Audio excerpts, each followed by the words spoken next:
एक बार की बात है, एक गरीब औरत थी जिसका नाम ममता था। वह एक छोटे से गांव में अपने पति और 2 छोटे बच्चों के साथ रहती थी।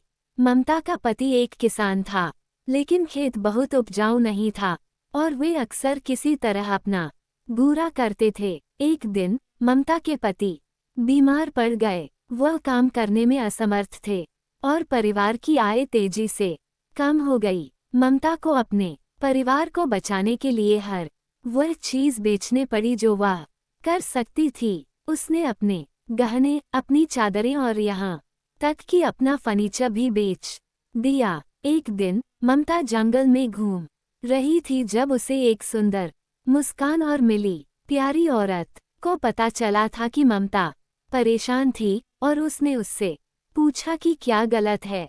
ममता ने बताया कि वह अपने पति की बीमारी से ग्रस्त थी और वह कैसे अपने परिवार का समर्थन करने के लिए संघर्ष कर रही थी।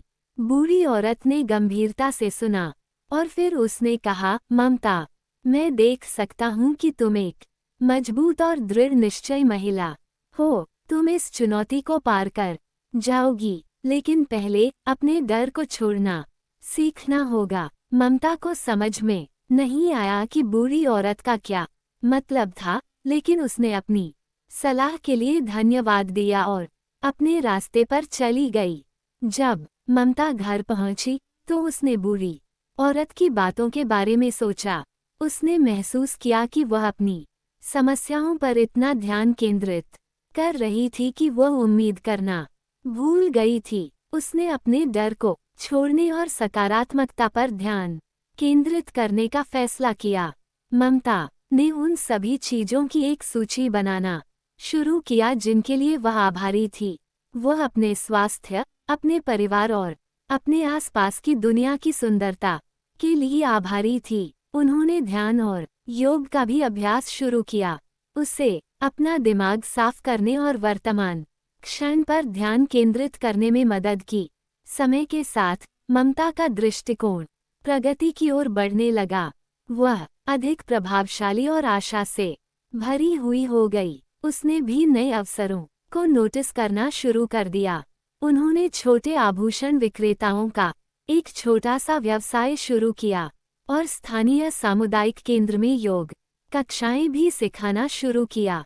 ममता के पति की बीमारी से उबर गए और परिवार उनके पैरों पर वापस आ गया। ममता का व्यवसाय सफल रहा और वह समुदाय में एक सम्मानित सदस्य बन गईं। एक दिन ममता जंगल में घूम रही थी जब उसने सूखी औरत को फिर से देखा। बूढ़ी औरत ने ममता को निराश करते हुए कहा, मुझे लगता है कि तूने अपने डर को छोड़ना सीख लिया है। तुम एक मजबूत और साहसी महिला हो। ममता ने उनके मार्गदर्शन के लिए उन्हें धन्यवाद दिया। वह मानती थी कि वह आज बिना मेहनत की मदद के नहीं होती। इस कहानी की सीख, ममता की कहानी एक यादगार कहानी है कि हम सभी अपनी चादर को पार करने की शक्ति रखते हैं।